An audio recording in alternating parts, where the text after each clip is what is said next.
प्यारे विद्यार्थियों, good evening. कैसे हैं आप लोग? आप अपने पेरेंट्स की गाइडलाइन को ज़रूर फॉलो करें।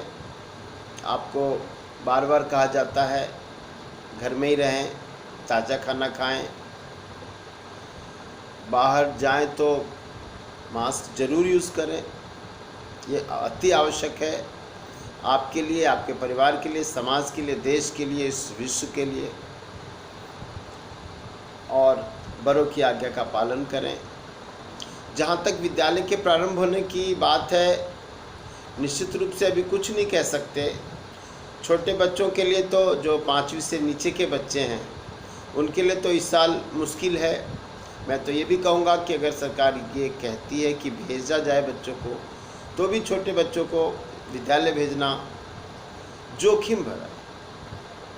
छोटे बच्चे नहीं मानते, किसी से मिलना, किसी के टिफ़िन में से ब्रेड खा लेना, किसी के बोतल में मुँह लगा के पानी पी लेना। हाँ, जो बड़े बच्चे हैं उनके लिए जो गाइडलाइन हो उसको अपन फॉलो करेंगे। सुनने में आया 15 अगस्त के बाद विद्यालय जो 6 क्लास से अबव प्रारंभ होगी। वैसे आपके सभी शिक्षक शिक्षिकाएं बहुत तन्मयता से डिवोटेड होकर आपके लिए वर्क कर रहे हैं, आपके उज्जवल भविष्य के लिए वर्क कर रहे हैं, और आप भी बहुत अच्छा रिस्पांस भी दे रहे हो। मैं आपको बहुत अप्रिशिएट करता हूँ। मुझे बहुत अच्छा भी लगता है कि आप जवाब देते हैं और जब प्रश्न पूछते हैं। बहुत सारे बच्चे रिस्पांस नहीं देते। कुछ विद्यार्थियों की एक अपनी समस्या है, उनके पास मोबाइल्स, जो एंड्रॉयड मोबाइल्स हैं वो नहीं हैं। ऐसी परिस्थितियां भी हैं, कुछ पेरेंट्स अक्सर बताते हैं। जैसा हो, अपन को बेहतर करने की कोशिश करनी चाहिए और सुरक्षित रहना चाहिए। आज के इस वर्तमान समय में अगर हम सुरक्षित हैं तो यही सबसे बड़ी बात है। आज सुबह की एक घटना सुनाना चाहता था, क्योंकि आज एक अजीब सी घटना घटी। अब ये आपको फैसला करना है कैसी घटना है। प्यारे बच्चों, आज सुबह मैं गाड़ी शोरूम में देने गया था सर्विस के लिए। जब वहाँ से लौट रहा था तो सब्जी मंडी की तरफ से आ रहा था, तो एक मित्र ने आवाज़ लगाई कि पीयूष जी चाय पी लो। मैंने मना किया, लेकिन उन्होंने जिद कर दी। मैंने कहा चलो बैठते हैं। चाय पीने बैठा ही था कि एक दादी माँ की उम्र की एक बुढ़िया भिखारन सामने आ गई। उन्होंने कहा बेटा कुछ पैसे दे दो। मैंने कहा अम्मा चाय पी लो। उसने कहा नहीं बेटा मैं चाय नहीं पीती। फिर मैंने अपने जेब में टटोला, 100 के 500 के नोट थे, 50 का भी नोट था, 10 के भी नोट थे। यदा कदा मैं 1-2 रुपये 5 रुपये तक दे देता हूँ। मांगने वाले को निराश नहीं करता, और ये मेरे साईं देव की कृपा है कि वो ऐसा मौका भी देते हैं। आज अजीब सा मौका उन्होंने दिया। मैंने अम्मा से कहा अम्मा अभी खुले पैसे नहीं। अम्मा, सामने एक बच्चा 17-18 साल का किशोर जूते में पॉलिश कर रहा था।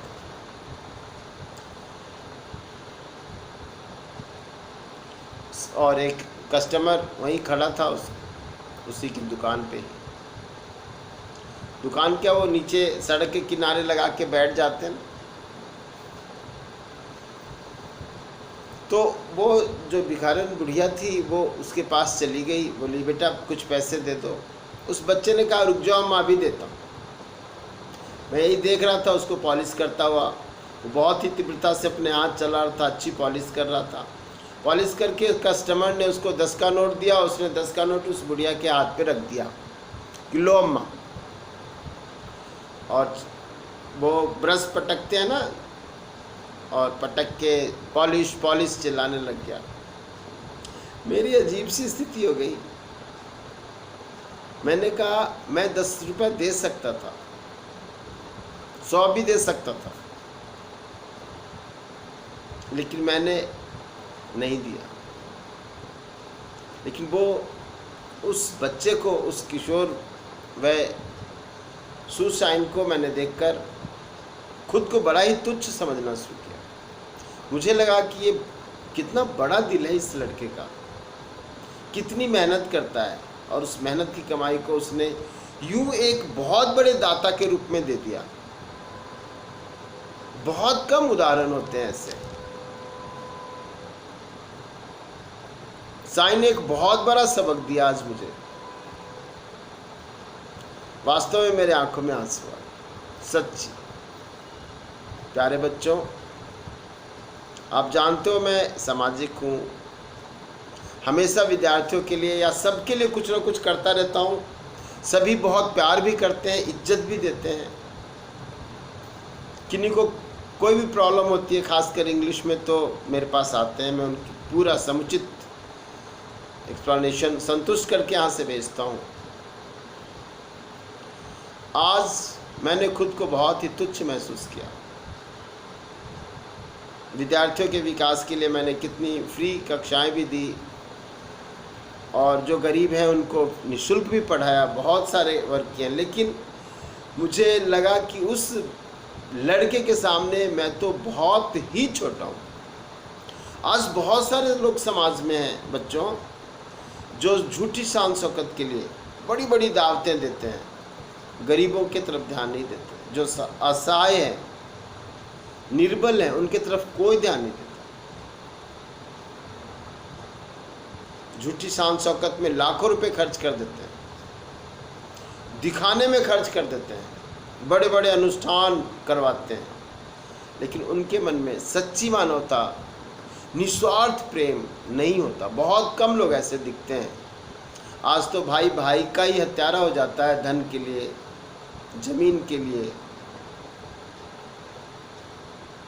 जबकि हमको सभी को पता है, हमें सभी को पता है कि ये तुच्छ धन तो तुच्छ चीज़ें ही होती हैं। सबसे बड़ी चीज़ तो किसी की भलाई करना ही होता है। कहते हैं ना, अष्टादश पुराणेषु व्यासस्य वचनम द्वयम परोपकार पुण्याय पापाय परपीडनम। मेरे प्यारे बच्चों, घमंड, अहंकार, झूठी शान शौकत में कभी मत पड़ना। एक सच्चा इंसान बनना, एक अच्छा इंसान बनना, एक नेक इंसान बनना, सभी के लिए बढ़िया सोचना। हमारे पूर्वज भी कहते हैं ना, वसुधैव कुटुंबकम, कहते हैं ना। और मैं अक्सर कहता हूँ, अपने माता पिता में ईश्वर के दर्शन करना, अपने दादाजी दादी जी में परमपिता परमेश्वर के दर्शन करना। आप चाहे कोई भी हो, किसी भी जाति मजहब के हो, कोई फर्क नहीं पड़ता। हम सभी इंसान हैं, तो हमें इंसान बनकर रहना चाहिए। ऐसी विकट परिस्थिति में बहुत सारे लोग अभी भी आते हैं। मैं मिडिल क्लास का हूँ।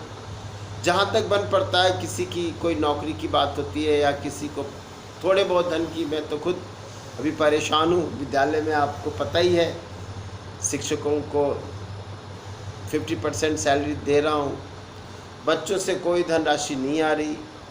और कोरोना के साथ साथ इस राजस्थान सरकार ने भी स्कूल वालों के साथ निर्ममतापूर्ण व्यवहार किया है। उस दिन डोटासरा साहब जो शिक्षा मंत्री हैं, बहुत ही सम्मान करते हैं हम सब उनका, लेकिन उनके जो वक्तव्य थे, न तो शिक्षा, न तो शिक्षक और न शिक्षार्थी किसी के अनुकूल नहीं थे। उनके भाषा से लग रहा था जैसे पार्टी की जो आपस कलह है, वो शिक्षकों के ऊपर वो गुस्सा उतार रहे हैं। जैसे कभी कभी पिताजी माताजी बच्चों पे गुस्सा उतार देते हैं, होता है कभी कभी। चलिए, मैं तो यही कहूँगा, आप हमेशा अच्छा सोचना, पॉजिटिव रहना, अपने जीवन के लक्ष्य के प्रति हमेशा सचेष्ट रहना, क्योंकि आने वाला समय आपका है। ये भी कहूँगा कि जो शिक्षक शिक्षिकाएं आपको वर्क देते हैं, उनको ज़रूर करना, जो भी समस्याएं उनसे ज़रूर पूछना, ताकि आपका भविष्य सुनहरा हो सके। ठीक है, okay, have a good day, bye bye, जय हिंद।